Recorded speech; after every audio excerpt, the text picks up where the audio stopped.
Let's jump right in. For decades, the story of space exploration was, well, it was entirely written by massive government agencies. But then, a monumental shift happened. In this explainer, we're diving into the wild ride of SpaceX and looking at exactly how one single private company basically re-engineered the future of space travel. So think about this. What actually happens when governments lose their monopoly on the cosmos? For the longest time, reaching orbit was a superpower-only club. It was slow, insanely expensive, and completely funded by taxpayer dollars. But the moment private enterprise crashed the party, the whole paradigm, what was possible, and crucially what it should cost, was flipped completely upside down. To see how that happened, we're going to track this ultimate underdog story across 5 chapters. First, the privatization of space. Then, those infamous 3 strikes before salvation, the reusable rocket revolution, building a space empire, and finally, Starship and what the future holds. Let's start with Chapter 1, the privatization of space. All right, picture this. On one side, you've got decades of absolute government dominance. Exploration dictated by massive federal budgets and, let's be honest, pretty slow bureaucratic pacing. Then, on the other side, you have this almost unthinkable vision, born back in 2002. A scrappy commercial startup attempting to build orbital rockets literally from scratch to compete with actual global superpowers. Now, you might already know this, but despite that bold vision, the established aerospace industry basically laughed them out of the room. They assumed this endeavor would absolutely fail. And, looking at historical precedent, it wasn't an entirely crazy assumption. Space is incredibly unforgiving. The established consensus was that you needed the GDP of an entire nation to absorb the mind-boggling costs and the inevitable explosive failures of rocket science. Which brings us right into Chapter 2, 3 strikes and salvation. The tension here was just palpable. Between years 4 and 6, SpaceX suffered 3 consecutive failed launches of their Falcon 1 rocket. 3. By that third devastating explosion, they were literally out of money. The industry skeptics were taking victory laps, and the whole SpaceX vision was, no exaggeration, days away from total bankruptcy. But they managed to scrape together enough spare parts, literally sweeping the factory floor, for a 4th and final launch. And miraculously, it reached orbit. That single successful flight proved their tech actually worked. More importantly, it instantly secured a massive $1.6 billion NASA contract to resupply the International Space Station. Talk about a buzzer beater.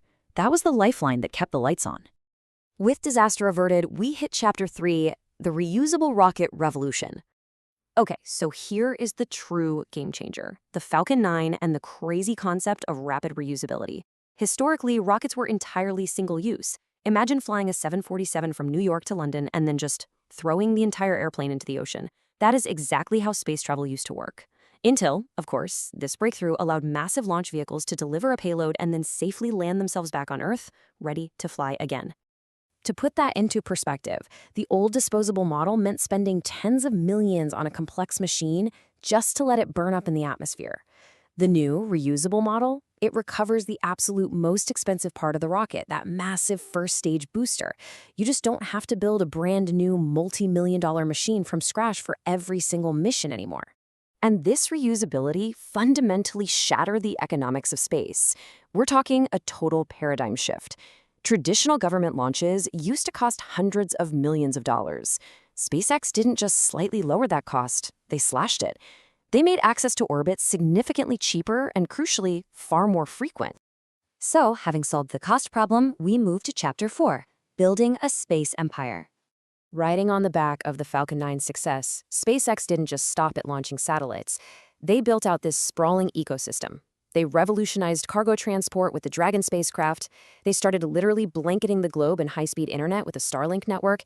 And, the Holy Grail, they achieved the capability to safely transport human astronauts to and from orbit. So they aren't just a delivery company anymore. They've morphed into a multifaceted empire. You've got a communications giant with Starlink, right alongside a passenger transport service with human spaceflight. And here's the genius part. Each of these pillars is designed to financially support the others, creating this incredible self-sustaining loop to fund their biggest ambitions. Which brings us to our final chapter, Starship and the future. And those ultimate ambitions, they all ride on Starship. This is, without a doubt, the largest and most powerful rocket ever constructed. It's designed to be fully and rapidly reusable, and it completely dwarfs the payload capacity of the historic Saturn V rockets. We're talking about a vehicle engineered to carry over 100 tons of cargo, and eventually humans, deep into the solar system. The roadmap from here is actually pretty clear.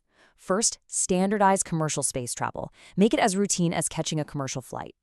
Then, scale up to moon missions to establish a permanent human presence on the lunar surface. But the whole shebang culminates in one final objective: Mars. The entire reason for building a behemoth-like starship is to eventually make humanity a multi-planetary species. So, if there is one core thing I want you to take away from this explainer, it's that impossible ideas really do become reality when innovation meets stubborn persistence.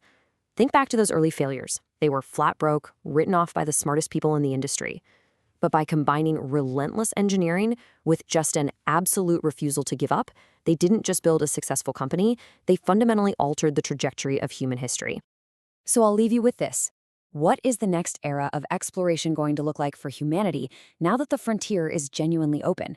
With costs plummeting and reusability now a proven fact, the stars are literally closer than they have ever been.